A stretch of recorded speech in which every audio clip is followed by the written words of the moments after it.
So yeah, we will switch to the new version of this map. I think that's a good plan.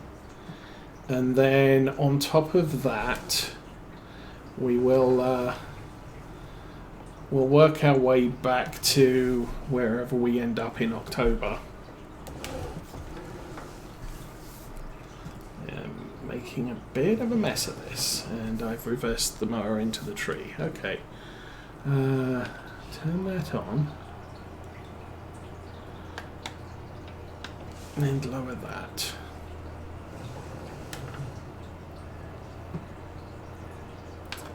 Turn it on. And for this contract, I will try and take as much of the grass verge as I can, because we're just maximising. This is a hay production, so we'll maximise the amount of hay we produce here and potentially keep some of it for ourselves. The goal being, I think, yeah, there isn't there's no road at this end of the field, so I kind of messed up.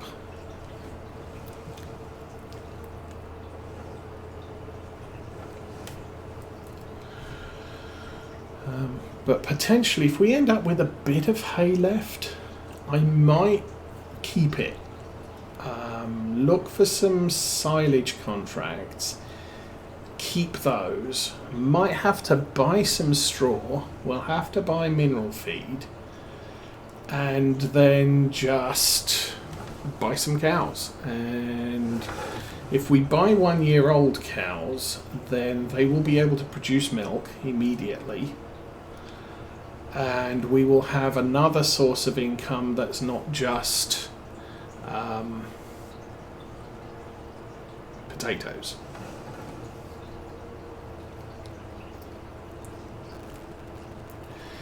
Okay, now because I'm mowing outside of the bounds of this field, I'm probably not going to be able to get a worker to do things like tedding and windrowing.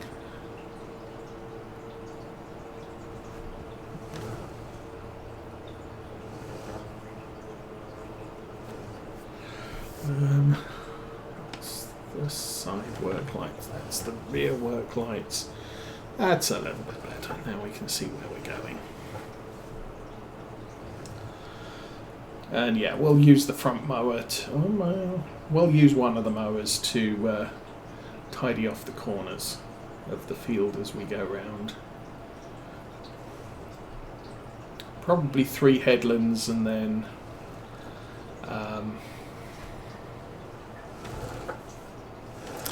just row up and down the field. And still missing bits, but I think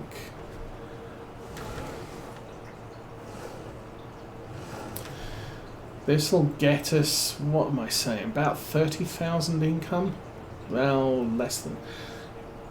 Payment for the contract's less than 30,000, but about 25, 24, 23. But potentially there will be some bales sold that benefit us, and I'm all for that. Yay, making me money, and that will cover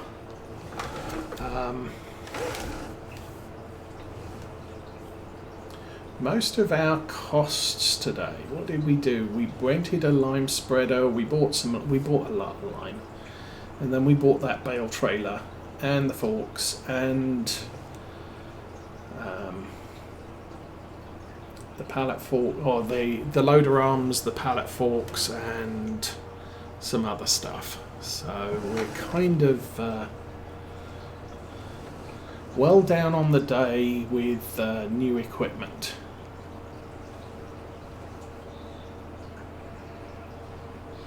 But it's all equipment we need, and at this stage what I'm looking at doing is buying equipment that we will need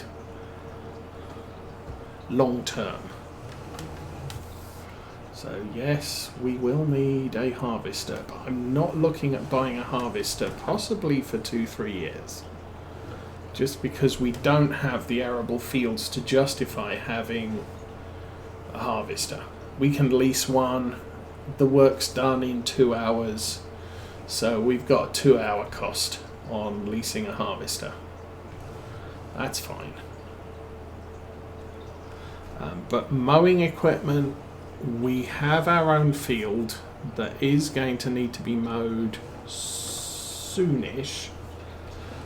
So if I can just, we've got the mower, which is also a mulcher, but I'm going to need probably a tedder, a wrapper, a baler, maybe not a wrapper, but a tedder, a windrower or rake, and some other bits and pieces. And then once we've bought all of those, oh, I didn't do a third headland along the bottom. That's why it's so hard to turn around at the other end of this field.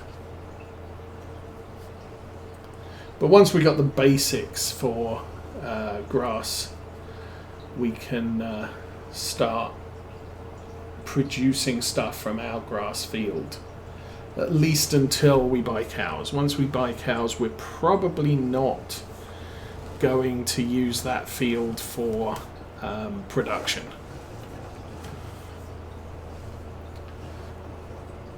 We can, but game-wise we can, but the cows live there. The cows eat that grass, technically.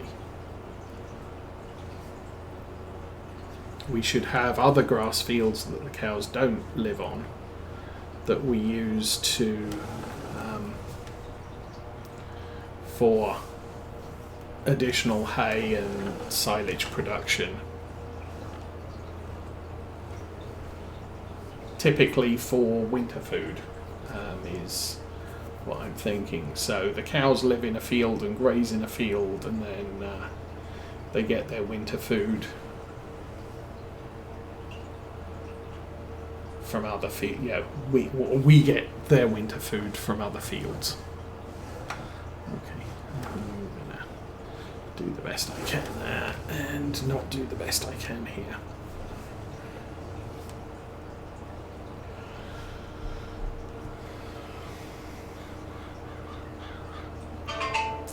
So the trail mower's wider.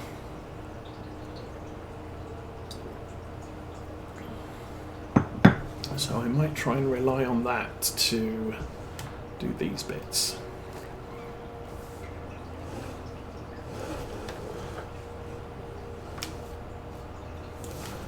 It's not quite so easy to control, obviously, as the front mower, because the front mower is in front and right where I want it to be.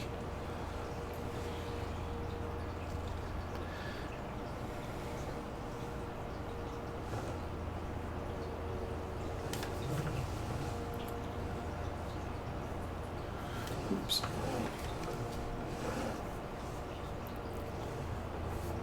And that's a complete fail.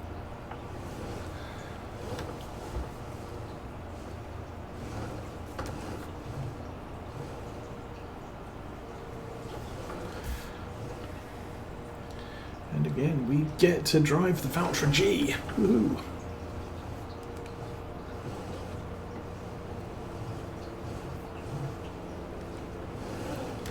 I think while I liked the Valtra A was a really nice little tractor. Not very versatile because it didn't have the front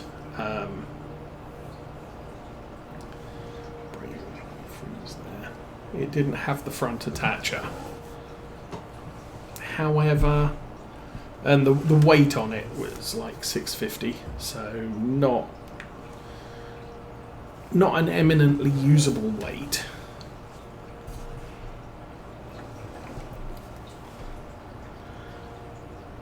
But 65,000, I think it was. It was for a small farm. It was a good new modern tractor. I think the G is better than that. It's not quite an N, So you can't put 200 horsepower on this, although I think it's close to the same frame as the N. But it's just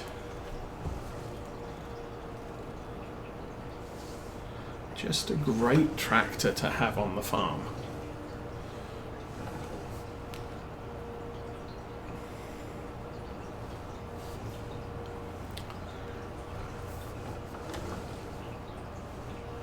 I mean, yes, as I say, it's a little bit more expensive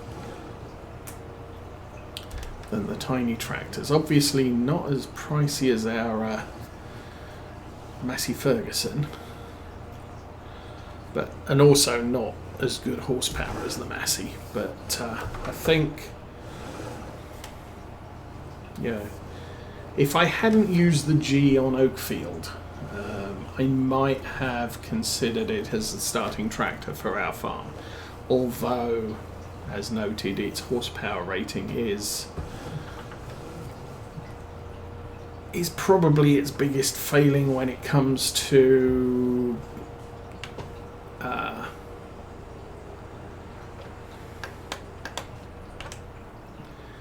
getting a tractor that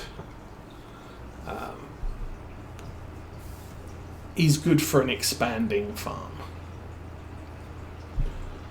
This is, you know, it's a good spraying tractor. You stick a couple of crop sensors on this, and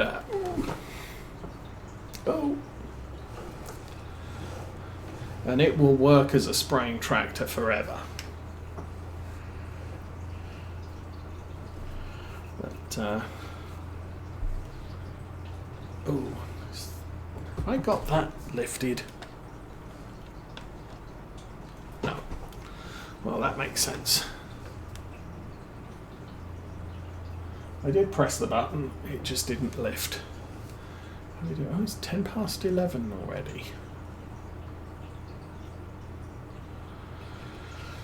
So, nearly lunchtime.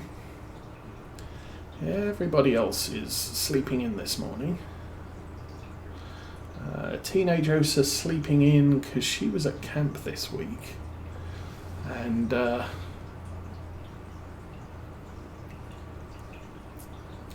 so came home very tired last night. I'm going to have to pull up the map. Oh, we are being followed. Yeah, we take the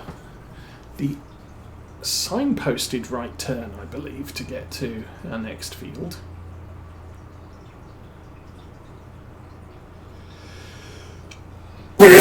Oh, excuse me. So just up here on the right, and I believe we go down past the animal dealer to get to the last field. So this here, signposted, is our home. I think this is the starting farm if you start on New Farmer.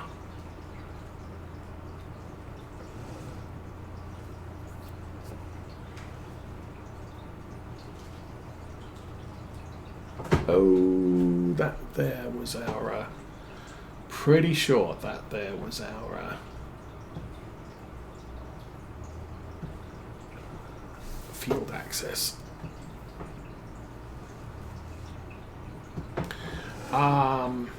Then again, maybe not. Gonna have to drive on his ploughed field, and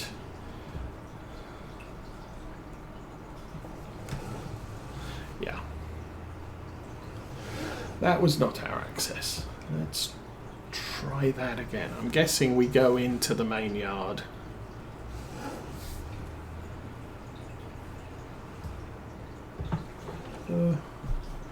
That's a house. Again, no access. Okay. Through here and look for... some way to get round the back. I might have just missed it, but there might be something around here. Oh, not good. Okay, let's climb out, and this is not where I want to be. There's a thing, there's a thing. And this here is the field. This here is the field I want to cut. This here is the access to it. So I have sorely made a mistake. Should have come in here around the back of the cow shed. Where the heck's my tractor?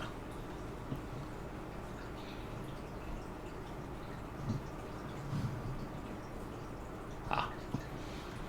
Okay, so that there is one of the lights you can cut down to make things happen. So, how on earth do I get out of here? I am going to have to very carefully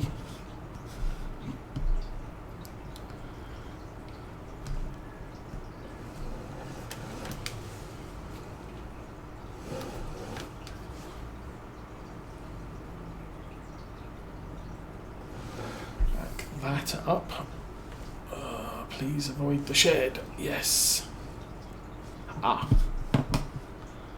There's the silage clamp. That's not the way. Go back. This is not the way.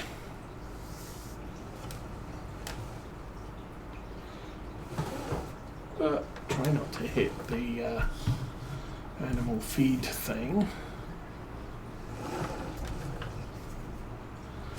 And yes, I did miss the turn. It was down here.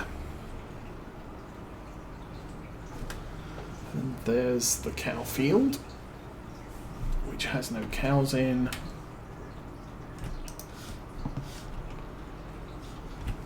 Yay.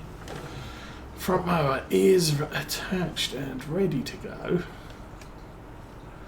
Lower it, unfold it, and power up. I guess I'm probably driving straight across this field to start. Rear mower, unfold, lower, turn on, and we'll jump out, shut the gate. Alrighty, let's get this field mowed.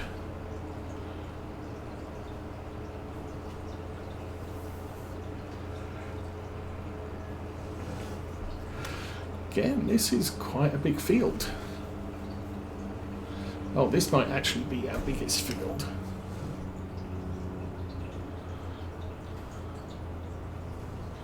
So I'll do this inside the cab because of the low-lying trees. Now, apparently,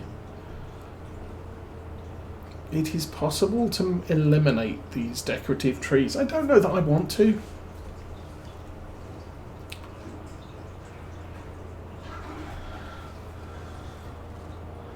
But it is a feature of this map that you can eliminate them by chopping something down. The problem I can see is if I want to chop things down that aren't the sticks in the hedges, to eliminate stuff on the map, I would need to see there's a lamp. Potentially chopping that lamp down gets rid of some of the decorations in this field. So I might have to save the game, chop a lamp down, see what disappears, and reload the game if I don't like what it does, because that's gonna be a thing. And when you want to control, if you want a better control of your map, you need to be careful. It's like placeables. Placing something on the map is frequently a pain in the butt because the landscaping doesn't work. And so you just end up, place a shed, no, delete the shed, go back to the game save, restore what you had, level the land off, and then try it again. Oh, there's bits of the edge of this field which aren't considered to be this field. That's fine. Gonna have to be careful with the tedding, because that also has the potential of dropping grass into areas of the field where it's no longer considered to be part of the field, and we then lose it. Although, if you're careful with the windrower, you can pull stuff that is currently out of bounds back in bounds. Interesting. Anyway, let us get this field cut. Oh, look. Contract on field 90 is 10% done. I do believe that mowing a field in its entirety counts as 20% done, and then the contract does not update until you start delivering stuff.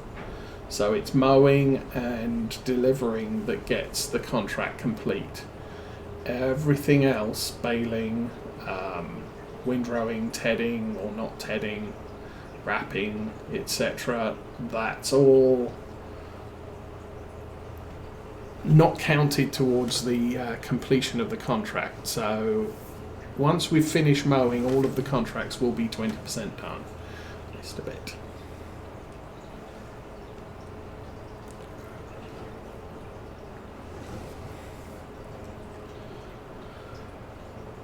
So once we've done all of this, guys, or at least these three hay contracts, I might look to see if someone has a set of the marshmallow contracts, whatever they're called. And then what we'll do is we'll create some silage bales, which will immediately become silage.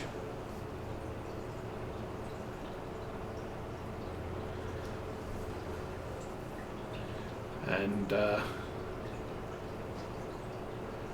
keep the excess and take it back to our farm.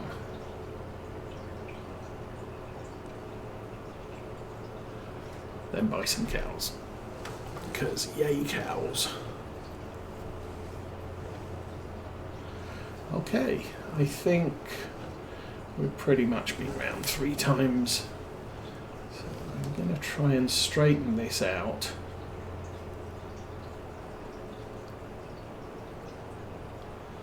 Then I can just do rows.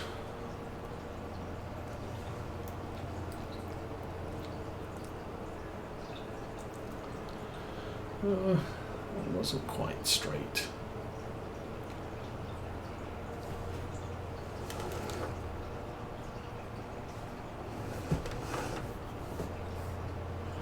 I think I can follow that arc.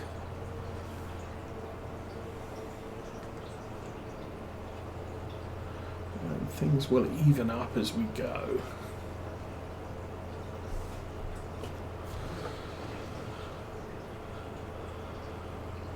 And of course the nice thing about hay contracts is we don't have to wrap everything, which is frequently an annoying step of the process.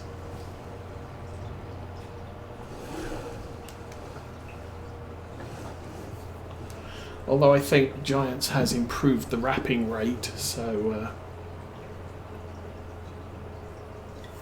wrapping bales doesn't take as long as it used to.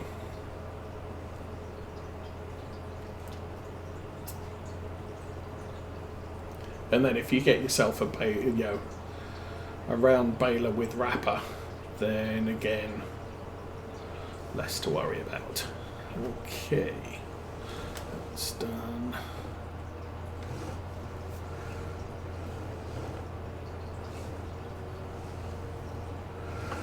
Okay, where's the rest? Over there.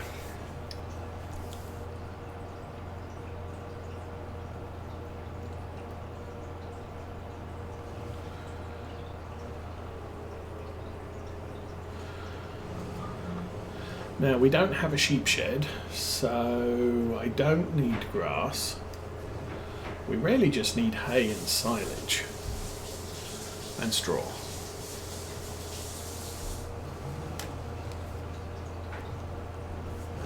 Now, eventually, I'm guessing I will need to figure out all of the pig food stuff. Since we've got a pig barn, we might as well use it. And see how much food we need in the pig barn to feed the pigs for a year. How many pigs? As I mentioned, doggy. Beep beep. The pigs will need, the barns themselves are oversized, so we'll be able to have something like 700 pigs. But the feeding on those is going to be quite significant, but then the income of them over time is also going to be quite significant. We're going to have to, at least initially, we'll grow our own corn and probably barley to make straw. And barley is the best of the cereal crops for volume of production, and pigs don't care if they eat barley, sorghum, I think, wheat. So if you get the most productive of those, it goes further as animal food.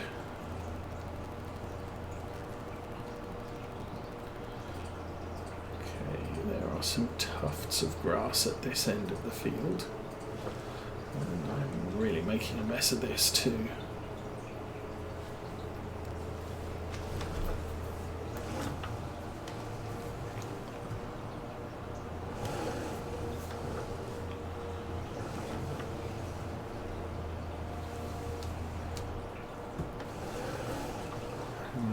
Use that one.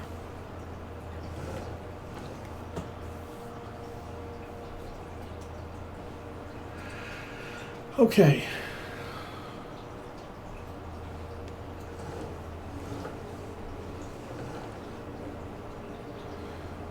Yeah, not quite capable of hitting 2 rows of grass with this setup on the corners. Took this up to the top. I think I did. No, I didn't do all of this bit yet.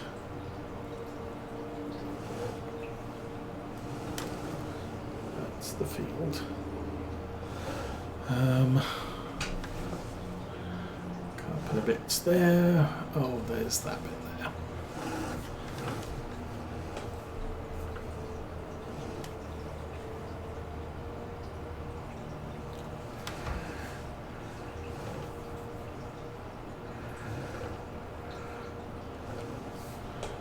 Sorry, concentrating on where I'm going, trying to get as much as I can.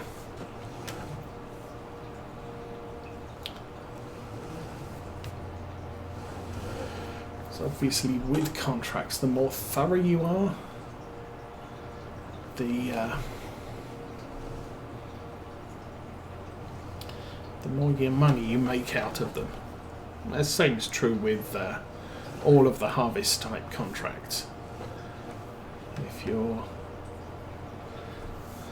very thorough, you can make a good turn of profit. Plus we are playing hard economy, so our income is not going to be the greatest, and also precision farming, our income is not going to be the greatest. So we will do everything we can to maximize our income.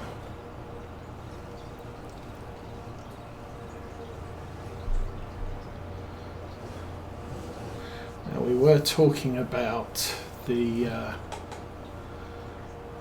spot and spray weeding, which I think